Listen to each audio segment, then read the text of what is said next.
గాయత్రి గురించి గుండె పగిలే నిజాన్ని తెలుసుకుని కుప్పకూలిన తాయారు. మరి గాయత్రి గురించి ఏం నిజం తెలిసింది, అసలు ఏం జరిగింది తెలుసుకోవాలనుకుంటే వీడియోనైతే చివరి వరకు మిస్ కాకుండా అయితే చూసేయండి. శైలు అయితే ఇంటికి వెళ్ళిన తర్వాత శైలుని గదిలో పెట్టి బంధించేస్తారు. నీకు పెళ్లి చేసి తీరుతాము, ఇక నువ్వు ఎక్కడికి వెళ్ళడానికి లేదని శైలుకి గట్టి వార్నింగ్ అయితే వెళ్ళిపోతుంది. ఆ తర్వాత కీర్తి రావడం, శైలు పరిస్థితి కేశవ తెలుసుకోవడం జరుగుతుంది. ఇక అక్కడి నుంచి పెళ్లిని ఎలాగైనా ఆపేస్తామని చెప్పి పెళ్లి కొడుకు దగ్గరికి వెళ్ళి శైలు మా తమ్ముడిని ప్రేమించింది అని చెప్పి చక్రి చెప్తాడు. కానీ ఆ మాటలు ఏమీ పట్టించుకోకుండా పెళ్లి చూపులైతే అక్కడ పూర్తయిపోతాయి. పెళ్లి చూపులు పూర్తయిన తర్వాత శైలు ఫోన్ చేసి, ఏం చేశావురా, ఇక్కడ పెళ్లి చూపులు పూర్తయిపోయాయి, ఇక నిశ్చితార్థం టైం కూడా వచ్చేసేలా ఉంది, ముహూర్తాలు పెట్టుకుని నా మెడలో వాడు తాళి కట్టేసేలా ఉన్నాడ్రా. ఏంటి, నిజమా? ఏం చేసావురా అక్కడికి వెళ్ళి? అక్కడ పెళ్లి చూపులు అయిపోయాయంట. అదేంటి, మేము చెప్పవలసిందంతా చెప్పాం కదా అని చెప్పేసి చక్రి ఆశ్చర్యపోతాడు. అంటే వాళ్ళు ముందే ఇదంతా చెప్పి ఆ పెళ్లి కొడుకుని రప్పించినట్టున్నారు. ఇప్పుడు ఆ పెళ్లిని ఎలా ఆపాలి అని చెప్పేసి మహాలక్ష్మి, చక్రి, కేశవ అనుకుంటూ ఉంటారు. ఈలోగానే మరోసారి ఫోన్ చేసిన శైలు అయితే, మీరు ఈ పెళ్లిని ఎలా ఆపుతారో నాకు తెలియదు, ఈ పెళ్లిని మీరు ఆపాల్సిందే, లేకపోతే నేను చస్తాను అని చెప్పేసి బెదిరిస్తుంది శైలు అయితే. నేను మాత్రం ఈ పెళ్లి చేసుకోను, నేను కేశవని తప్ప ఎవరిని పెళ్లి చేసుకోలేను అని చెప్పేసి ఇంట్లో వాళ్ళకు కూడా గట్టిగానే చెప్తుంది. నువ్వెన్ని చెప్పినా సరే ఈ పెళ్లి జరిగే తీరుతుంది, ఆ అబ్బాయి అన్నీ తెలిసే ముందుకొచ్చాడు కాబట్టి ఇక ఈ పెళ్లి ఎట్టి పరిస్థితిలోని కూడా ఆగదు అని చెప్పేసి అంటూ ఉంటుంది వరాలైతే. వరాలకు అసలే చాలా కోపం. ఇక వరాలు ఒక కఠినమైన నిర్ణయం తీసేసుకుంటుంది, కూతుర్ని ఎలాగైనా సరే పెళ్లి చేసి పంపించేయాలని చెప్పేసి అనుకొని. కానీ కేశవ్ మాత్రం ఈ పెళ్ళి ఎలా జరగనిస్తాను, శైలు ఏదైనా చేసుకుంటే జీవితమంతా నేను బాధపడుతూ బ్రతకాలి, అది ఎప్పుడూ సంతోషంగా ఉండాలి, ఈ పెళ్లి జరగనివ్వను, ఖచ్చితంగా నేనే తన మెడలో తాళి కడతాను అని చెప్పేసి ఇక కేశవ అనుకుంటూ ఉంటాడు. ఇదిలా జరుగుతూ ఉంటుంది. ఈలోగానే ఇక్కడ చూస్తే ఇక మాధవ, కన్నా ఇద్దరు మాట్లాడుకుంటూ ఉంటారు. అలా మాట్లాడుకుంటూ ఉండగానే నారాయణ అక్కడికి వస్తాడు. ఏంటి, ఏదో అన్నా తమ్ములు మాట్లాడుకుంటున్నట్టున్నారు, ఏముందిలే, నీకోసం కాదులే, నువ్వు వెళ్ళు, నువ్వు ఏ అగ్గిపెట్టి గురించో ఏ బీడీ కట్ట గురించో వచ్చుంటావు కదా అని చెప్పేసి కన్నా అంటూ ఉంటాడు. ఇక అలా అక్కడి నుంచి నారాయణ వెళ్ళిపోతాడు. అలా వెళ్ళిపోయిన తర్వాత, ఏంటన్నయ్య ఇప్పుడు ఇక వదిన చెప్పేసింది కదా ఎక్కడికి వెళ్ళొద్దని, వదిన చాలా వివరంగా పొడుపు కథను పెట్టి మరీ చెప్పింది. మనుషులు అంతే, మనుషులు ఏం చేసినా తప్పు పడుతూనే ఉంటారు, అది ఏదైనా సరే గెలిచినా తప్పే, ఓడిపోయినా తప్పే, ఏదైనా తప్పే. కాబట్టి మనం ఇక ప్రతి విషయాన్ని ఎక్కువగా ఆలోచించొద్దు. వదినకు మనం ఎప్పుడూ కాపలాగా ఇక్కడ లేకపోతే తను ఎలాంటి పరిస్థితి ఎదుర్కొంటుందో కూడా తెలియదు, తనకి మనం కాపలాగా ఉండాల్సిందే అని చెప్పేసి కన్నా మాధవ్తో చెప్తూ ఉంటాడు. ఇక ఇలా మాధవ్ కూడా ఎప్పుడైతే మహాలక్ష్మి మీరింట్లోంచి వెళ్ళిపోతే నేను హాస్టల్కి వెళ్ళిపోతానని చెప్తుందో, దాంతో మాధవ తన నిర్ణయాన్ని మార్చేసుకుంటాడు. ఈలోగా శైలు పెళ్లి టాపిక్ అయితే వస్తుంది. చక్రి, కేశవ ఇంటికి వచ్చిన తర్వాత, ఇప్పుడు ఏం చేయాలనుకుంటున్నారా కేశవ, ఆ అమ్మాయి పెళ్ళి ఎలా ఆపుతావు అని చెప్పి అంటూ ఉండగానే, ఎలాగైనా ఆపాలి, వీడిని ఆ పిల్లని కలపాలి, లేకపోతే వీడు ప్రశాంతంగా ఉన్న ఆ అమ్మాయి మాత్రం వీడిని చేసుకోకపోతే చచ్చిపోయేలా ఉంది అని చెప్పేసి అంటూ ఉండగానే, ఈలోగానే సరే ఏం చేసినా సరే ఏ కుటుంబానికి కూడా నష్టం కలగకుండా చేయండి, వాళ్ళకి కూడా వాళ్ళ అమ్మాయి మీద ఎన్నో ఆశలు కోరికలు ఉంటాయి కదా, మనం ఎలా చూసుకుంటామో అన్నది నెక్స్ట్ ఆప్షన్. కానీ వాళ్ళు ఆలోచిస్తారు కదా, ఈ కుటుంబంలోకి ఒక అమ్మాయిని పంపాలి అంటే ఎలా చూసుకుంటాం ఏంటి అని బయట మనకున్న పేరును బట్టి ఆలోచిస్తారు. అలా అని నీ ప్రేమని తప్పుపట్టను, వాళ్ళు బాధపడకుండా వాళ్ళని ఒప్పించి ఈ పెళ్ళిని ఎలాగైనా తప్పించి పెళ్లి చేసుకోరా అని చెప్పేసి మాధవ చెప్తాడు. ఏ విషయంలో కావాలి అన్నా నీ అన్నదమ్ముల సపోర్టు నీకు ఎప్పుడు ఉంటుంది అని చెప్పేసి ఇక ముగ్గురు అన్నదమ్ములు కూడా మాట అయితే ఇచ్చేస్తారు. అలా ఇక మహాలక్ష్మి కూడా, అవును నేను కూడా మీకు మాటిస్తున్నాను, మీకు ఏ సపోర్ట్ అయినా చేస్తాను, మీరు చాలా మంచివారు, మీకు మోసం చేయడం అబద్ధాలు చెప్పడం తెలీదు, ఉన్న మాటని స్ట్రైట్గా మాట్లాడే మనిషి మీరు, మీలాంటి మంచి వ్యక్తిని పెళ్లి చేసుకుంటే ఆ అమ్మాయి ఎంతో అదృష్టవంతురాలు అవుతుంది అని చెప్పేసి మహాలక్ష్మి కూడా చెప్తూ ఉంటుంది. ఇక్కడ నిశ్చితార్థాలు నిమిషాలకి సమయం అయితే వచ్చేస్తుంది. ఇక నిశ్చితార్థాలు రేపే. పిచ్చి వేషాలు వేశావంటే చెంప పగలగొట్టి కాళ్ళు విరిసేసి నీకు తాళి కట్టిస్తాను. అది గుర్తుపెట్టుకో. నువ్వు ఇక ఏ వేషాలు వేయడానికి లేదు. ఆ అబ్బాయి అన్నీ తెలిసే వచ్చాడు కాబట్టి నువ్వెన్ని వేషాలు వేసినా ఆ అబ్బాయి నీ మెడలో తాళి కట్టే తీరుతాడు అని చెప్పేసి వారాలైతే శైలితో చెప్తూ ఉంటుంది. మీరు నన్ను ఏం చేసినా సరే, చంపేసినా సరే ఈ పెళ్ళి నేను చేసుకోను. మీరు నిశ్చితార్థం చెయ్యొచ్చు, పెళ్లి చూపులు ఇక చూసి వెళ్ళొచ్చు, చివరికి పెళ్లి మండపం వరకు నన్ను తీసుకువెళ్ళొచ్చు. కానీ తాళి కట్టేది మాత్రం నా మెడలో కేశవ మాత్రమే. కేశవ చేత మాత్రమే నేను తాళి కట్టించుకుంటాను. మీరెన్ని ప్రయత్నాలు చేసినా సరే నేను మాత్రం మీ ప్రయత్నానికి లొంగే ప్రసక్తే లేదు అని ఇక అలానే వాదిస్తుంది. అలానే గట్టిగానే నిలబడుతుంది శైలు అయితే. ఇక్కడ వీళ్ళు చూస్తే పెళ్ళిని ఎలా ఆపాలి, ఏం చేయాలని చెప్పేసి ఆలోచించుకుంటూ ఉంటారు. గాయత్రి టాపిక్ అయితే వస్తుంది. గాయత్రి అయితే మాత్రం ఇక అక్కడ భోజనాలన్నీ రెడీ చేస్తూ ఉంటుంది కదా వాళ్ళమ్మ. సాయంత్రం వరకు ఉండమని చెప్పనేసరికి బలవంతం పెట్టడంతో సరే అని చెప్పేసి ఇక ఈ ఒక్క రోజుకి గాయత్రిని తీసుకొచ్చాను కాబట్టి మీరు కోరుకుంటున్నారు కాబట్టి ఈ ఒక్క రోజుకి ఉండాలి అనుకుంటున్నాను. మళ్ళీ నేను దుబాయ్ వెళ్ళిపోతే నాకు రావడం కుదరదు. గాయత్రిని కూడా అస్తమాను తీసుకొచ్చే వాళ్ళు ఎవ్వరూ ఉండరు. మళ్ళీ మీరు చూసుకోవాలన్నా కష్టమవుతుంది కదండి. అందుకనే నేను ఇక ఉండాలి అనుకుంటున్నానని చెప్పేసి చెప్తూ ఉంటాడు ఇక తాయారు అల్లుడైతే. అలా చెప్తూ ఉండగా సరే అని చెప్పేసి వాళ్ళు ఉంటున్నారని చెప్పేసి చాలా సంబరపడిపోతుంది తాయారైతే. ఈరోజు ఉంటారంట అల్లుడు గారు ఉంటానని చెప్పారు అన్నయ్య. చాలా సంతోషంగా ఉంది. ఒక్క నైట్ అయినా దానితో కలిసి గడిపినట్టు ఉంటుంది. దానికి నేను ఇష్టం లేకపోవచ్చు, కానీ అదంటే నాకు ప్రాణం. దాని భవిష్యత్తు గురించే కదా ఇంత చేసింది. దానికి అర్థం కావడం లేదు. అర్థమైనా అర్థం అవ్వకపోయినా అమ్మా నాన్నల ప్రేమేంటో ఏదో ఒక రోజు దానికి తెలుస్తుందిలే అని చెప్పేసి అంటూ తాయారు అల్లుడి గురించి కూతురు గురించి తెగ హడావిడి చేసేస్తూ ఇంట్లో అన్ని పనులు చేసేస్తూ ఉంటుంది. ఎందుకింతగా హడావిడి చేసేస్తున్నావు? అల్లుడు గారు వచ్చారు కదా, అల్లుడు గారికి నచ్చని వండి పెట్టుకోవాలి కదా. అస్తమాను రారు. పాపం ఆయన మళ్ళీ దుబాయ్ వెళ్ళిపోతే ఎప్పుడొస్తారో ఏంటో.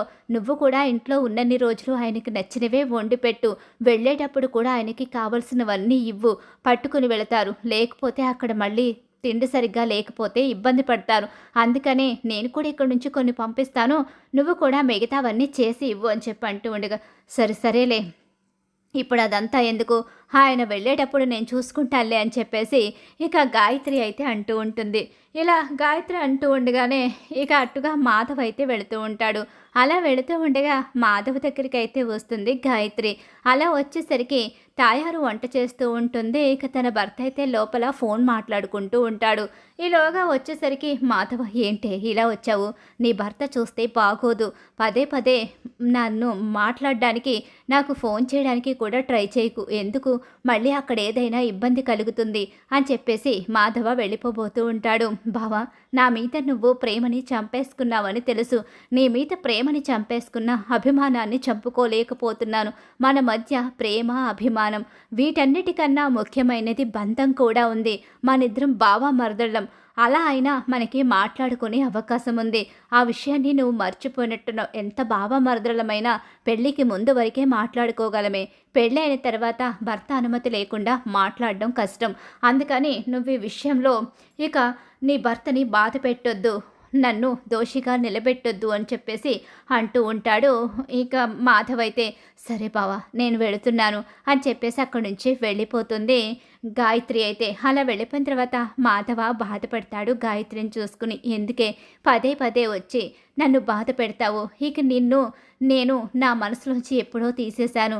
కేవలం నువ్వు నా మరదలివి మాత్రమే. నిన్ను ఇష్టపడ్డానన్న విషయాన్ని నేను మర్చిపోయాను అని చెప్పి పైకైతే అనుకుంటూ ఉంటాడు. కానీ మనసులో మాత్రం గాయత్రి మీద ఇంకా ప్రేమాభిమానం అలానే ఉంటాయి. తన కళ్ళల్లో నీళ్లు కూడా గాయత్రిని చూసేసరికి తిరుగుతూ ఉంటాయి. ఇంక ఇదిలా జరుగుతూ ఉంటుంది. సాయంత్రం అయితే ఇక భోజనాలన్నీ పూర్తి చేసిన తాయారైతే అల్లుడిని పిలవడానికని రూమ్ దగ్గరికి వెళుతూ ఉంటుంది. ఈలోగానే రూమ్లో గాయత్రి అలాగే తన అల్లుడు కూర్చొని ఉంటారు.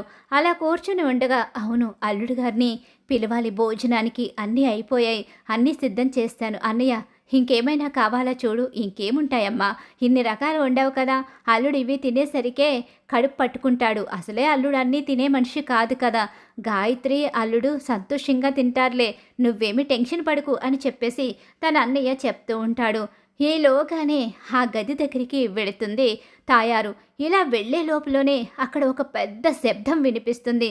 ఒక్కసారే లోపలికి వెళ్లకుండా అక్కడే ఆగిపోతుంది. ఏంటి, నాటకాలేస్తున్నావా నువ్వు అని చెప్పేసి లోపల నుంచి గాయత్రి భర్త మాటలు వినిపిస్తాయి. ఒక్కసారే అల్లుడు మాట అలా వినేసరికి షాక్ అవుతుంది. అల్లుడు ఎప్పుడూ గట్టిగా మాట్లాడడం చూడలేదు. చాలా నెమ్మదిగా గాయత్రి మీద అమితమైన ఇష్టాన్ని చూపిస్తూ మాట్లాడిన అల్లుడు ఒక్కసారే లోపల అరిచేసరికి పెద్ద షాక్కే గురైపోతుంది. గాయత్రి చెంప పగలగొడతాడు. ఏంటి ఇప్పుడేంటి, నువ్వు ఇక్కడికి తీసుకొచ్చిన పని పూర్తవలేదనే కదా నన్ను కొడుతున్నావు? నా మీద అమితమైన ప్రేమన్నట్టుగా మా వాళ్ళను నమ్మించి మా వాళ్ళని మోసం చేసి నా మెడలో తాళి కట్టావు. ఇప్పుడు డబ్బు డబ్బు అంటే నేనెక్కడి నుంచి తీసుకొస్తాను? వాళ్ళు మాత్రం బ్రతకాలి కదా. ఉన్న ఇల్లు వాకిళ్ళు అమ్మేసుకుని నీకు డబ్బులేస్తే మా వాళ్ళు ఎక్కడికి వెళ్ళిపోతారనుకుంటున్నావు? ఏంటే నువ్వు, పిచ్చి పిచ్చిగా ఉందా నీకు? పిచ్చి నాటకాలు వేస్తున్నావా ఏంటి అని చెప్పి అంటూ ఉండగానే, నువ్వు నటించింది చాలు, మా వాళ్ళ ముందే నీ నిజ రూపాన్ని బయట పెట్టేస్తాను. పెట్టు, మీ వాళ్ళ ముందు నా నిజ రూపం బయట పెడితే ఆ తర్వాత నేను వదిలేస్తాను. ఆ పక్కన మీ మాధవ బావను ప్రేమించి వదిలేశావు, ఇక్కడ నన్ను కూడా వదిలేస్తే ఆ తర్వాత ఎవడూ నీ జీవితంలోకి రాడు. అప్పుడు మీ అమ్మ బాబు చస్తారు నిన్నిలా చూసుకొని అని చెప్పి అంటూ ఉండగా, అంటే వాళ్ళు చస్తారని ఇక నన్ను ఎక్కడికి వెళ్ళనివ్వకుండా నువ్వు నన్ను ఇంతగా బాధ పెడుతున్నావు అనే విషయం బయటపడకుండా నేను జీవితాంతం ఏడుస్తూ బ్రతకాలా? ఇప్పటికే మా అమ్మ ఈ పెళ్లి చేసింది కాబట్టి తను చేసింది కరెక్ట్ అని అనుకుంటుందని, ఎక్కడ నా గురించి నా కాపురం గురించి నిజం తెలిస్తే అది తట్టుకోలేదని చెప్పేసి నిజాన్ని చెప్పలేక నాలో నేనే కుమిలిపోతున్నాను. ఆస్తి కోసం తప్ప నా మీద ప్రేమతో నువ్వు పెళ్లి చేసుకోలేదని తెలుసు. నాకు మా బావకి ప్రేమ ఉన్న విషయం కూడా ముందుగానే తెలుసుకునే కావాలనే మీ కుటుంబం ఇదంతా చేశారన్న విషయం కూడా నాకు తెలుసు. మా వాళ్లకు చెప్తే ఆ తర్వాత ఏమవుతుందో నీకే వదిలేస్తున్నాను. ముఖ్యంగా మా వాళ్ళు అంటే మా అమ్మ నాన్న అనుకుంటున్నావేమో. మా బావ, కేశవ, చక్రి వీళ్ళకి చెప్తే వీళ్ళు నిన్ను ఉతికి ఆరేస్తారు. చెప్పవే, మీ అబ్బా నాన్న పరువు రోడ్డున పడేయాలంటే చెప్పు, నేను చెప్తాను. వాడిని ప్రేమించి నన్ను మోసం చేసి నువ్వు పెళ్లి చేసుకున్నావని చెప్తాను. నువ్వు పిచ్చి వేషాలు వేయకుండా మీ వాళ్ళ దగ్గర నుంచి డబ్బు ఎలా తీసుకొస్తావో నాకు తెలియదు. డబ్బు తీసుకుని మనం రేపు ఉదయం వెళ్ళాలి, లేదా అప్పుడు ఏం జరుగుతుందో తెలుసా? అందరినీ పిలుస్తాను. పిలిచి నీ ప్రేమ బాగోతాన్ని బయట పెట్టి మమ్మల్ని మోసం చేశారని నీ కుటుంబం పరువు తీసి పడేస్తాను. ఇల్లు వాకళ్ళు అమ్ముకొని ఆ ఆస్తిని మొత్తం మా చేతుల్లో పెట్టాలి. లేకపోతే మాత్రం నీ పరిస్థితి ఏమవుతుందో నీ ఊహకే వదిలేస్తున్నాను అని చెప్పనేసరికి గట్టిగా ఏడుస్తూ ఉంటుంది. ఇక గాయత్రి అయితే నా జీవితాన్ని మా అమ్మ సర్వనాశనం చేసేసింది అని చెప్పేసి అంటూ ఉంటుంది. ఈలోగానే బయట నుంచి ఈ మాటలన్నీ వినేస్తుంది. ఆ మాటలు విన్న తాయారు గొప్ప కూలిపోతుంది. ఒక్కసారే తల మీద చేయి వేసుకుని ఇక తన కూతురి కాపురం 3 పువ్వులు 6 కాయల్లా ఉందని చెప్పి మురిసిపోతూ అల్లుడి కోసం రకరకాలుగా వండి పెట్టుకుని అల్లుడిని మెప్పించి కూతురు జీవితం బాగుండాలని కలలు కంటున్న తాయారికి కూతురి బ్రతుకులో తన చేతులతో తనే మట్టి పోసానని తెలుసుకుని తాయారికి పెద్ద షాక్ ఎదురైపోతుంది. ఇక కూతుర్ని మాధవకి ఇవ్వకుండా అతనికిచ్చి పెళ్లి చేసి చాలా పెద్ద తప్పు చేశానని అప్పుడు తాయారికి అర్థమవుతుంది. అల్లుడు అమ్మా నాన్న ఎంతో మంచివాళ్ళు అనుకుంటుంది. ఆస్తి కోసమే గాయత్రి మెడలో తాళి కట్టి ప్రతిరోజు గాయత్రికి నరకం చూపిస్తున్నారన్న విషయం తెలుసుకున్న తాయారు ఇక మనసులోనే, ఒరే మాధవ, ఎందుకురా ఆ రోజు గాయత్రిని వదిలేశావు? మేము నీ కాళ్ళు పట్టుకున్నామని నీ ప్రేమను చంపేసుకుని ఆ రోజు దాన్ని నువ్వు వదిలేశావు. ఈరోజు దాని బ్రతుకు ఎందుకు పనికి రాకుండా అయిపోయింది. నువ్వు దాన్ని పెళ్లి చేసుకుని ఉంటే ఆ తర్వాతైనా మాకు మేముగా మారి నీ దగ్గరికి వచ్చేవాళ్ళమేమో, అది సంతోషంగా ఉండేదేమో. ఆ రోజు దాని జీవితంని నా చేతులతో నేనే నాశనం చేసేశాను. బంగారం లాంటి నిన్ను ప్రేమించి ఇక నీతో కలిసి బ్రతకాలి అనుకుంది. నువ్వు ఎంతో మంచివాడివిరా. ఆ కుటుంబంలో అందరికన్నా మంచిగా ఆలోచించి అందరి కోసం ఆలోచించే మనసున్నవాడివి. కానీ నీకిచ్చి నా కూతుర్ని పెళ్లి చేయకుండా నీ మనసుని బాధ పెట్టి నిన్ను దాన్ని విడదీసి నేను చేసిన పాపం కారణంగా ఈరోజు నా కూతురి కాపురానికే నష్టం కలిగే పరిస్థితి వచ్చింది అని చెప్పేసి అనుకుంటూ ఒక్కసారి ఏడుస్తూ తల బాదుకుంటూ ఉంటుంది. ఇక కూతురి కాపురం గురించి పూర్తి నిజాలు తెలుసుకుని అల్లుడు ఎలాంటి వాడో తెలుసుకుని అల్లుడు దుబాయ్ వెళ్ళడం కన్నా ముఖ్యంగా ఈ ఆస్తిని పట్టుకుని పోవాలని చూస్తున్నాడన్న విషయం అయితే పూర్తిగా అర్థమైపోతుంది. ఇక తాయారికైతే ఏమైందమ్మా, అసలు ఏం జరిగింది, ఎందుకు అలా ఉన్నావు, అల్లుడు గారు భోజనానికి రాలేదా, ఏరి గాయత్రి అల్లుడు ఎక్కడున్నారు అని చెప్పేసి తన అన్నయ్య అడిగేసరికి ఏడుపు మొహంతో కనిపిస్తుంది. తాయారైతే ఏం జరిగింది, మనం చాలా పెద్ద తప్పు చేశామన్నయ్య, గాయత్రి బ్రతుకుని నాశనం చేసేసాం. ఏం మాట్లాడుతున్నావు, దాని బ్రతుకు బాగుండాలనే కదా మనము అతనికిచ్చి పెళ్లి చేశాం. మంచివాడు, పైగా డబ్బున్నవాడు, చదువుకున్నవాడు, సంస్కారం ఉన్నవాడు, ఆస్తిపాస్తులు కూడా ఉన్నాయి కాబట్టే కదా మనం ఈ పెళ్లి చేశామని చెప్పి అంటూ ఉండగానే లేదు, మోసపోయాం. వాడు మన గాయత్రి ప్రేమ గురించి ముందుగానే తెలుసుకున్నాడు. ఇదంతా తెలుసుకుని మనకున్న ఆస్తిని మొత్తం పట్టుకుపోవడానికి దాన్ని పెళ్లి చేసుకుని ప్రతిరోజు దానికి నరకం చూపిస్తున్నాడు. ఇక్కడికి తీసుకొచ్చింది కూడా ఏదో వంకతో తీసుకొచ్చాడు. కానీ ఈ ఆస్తిని మొత్తం పట్టుకుని వెళ్ళిపోవాలనే వాడిక్కడికి గాయత్రిని తీసుకొచ్చాడు. లోపల గాయత్రిని ఈ ఆస్తి మొత్తం తన పేరు మీదకి మార్చకపోతే తన జీవితాన్ని రోడ్డున పడేస్తానని, మన కుటుంబం పరువు తీస్తానని వాడు గాయత్రిని బెదిరిస్తున్నాడు. ఇప్పుడేం చెయ్యాలన్నయ్య, ఏంటి తాయారు, ఇలాంటి పరిస్థితిలో ఇరుక్కుంది గాయత్రి జీవితం బాగుంటుందని మాధవని ప్రేమించిన గాయత్రిని ఎంతో బాధ పెట్టి మరీ వీడికిచ్చి పెళ్లి చేస్తే వీడింత దుర్మార్గుడా, ఎంత పెద్ద తప్పు చేశాం తాయారు, తెలిసి మన ఒక్కగానొక్క బిడ్డ జీవితాన్ని నాశనం చేసేశాం. నా మేనకోడలి బ్రతుకు ఇలా నాశనం అయిపోతుందని నేను కూడా అనుకోలేదు. ఆ రోజు బావ గొప్ప సంబంధం అంటే బావ కూతురు కోసం ఆలోచిస్తాడు కాబట్టి ఇక అలాంటి వాడిని చేసుకుంటే నా మేనకోడలు సంతోషంగా ఉంటుంది అనుకున్నాను. కానీ నా మేనకోడలి జీవితం ఇలా అయిపోయిందని నేను అస్సలు ఊహించలేదు అని చెప్పేసి అంటూ ఉంటాడు తాయారు అన్నయ్య. అలా తాయారికి షాక్ ఎదురవుతుంది. ఇక తన కాపురం ఎంతో బాగుంది, ఇంక తను సంతోషంగా ఉంటుంది అని చెప్పేసి అనుకున్న మాధవ ఆలోచిస్తూ ఉంటాడు. ఇలా ఆలోచిస్తూ ఉండగానే వాళ్ళిల్లు వీళ్ళిల్లు దగ్గరే కదా. మాధవ బయటకు వచ్చేసరికి ఏడుస్తూ ఒక చోట కూర్చొని ఉంటుంది గాయత్రి. అయితే అలా చూసేసరికి తన గుండె గుబేలు మనిపోతుంది.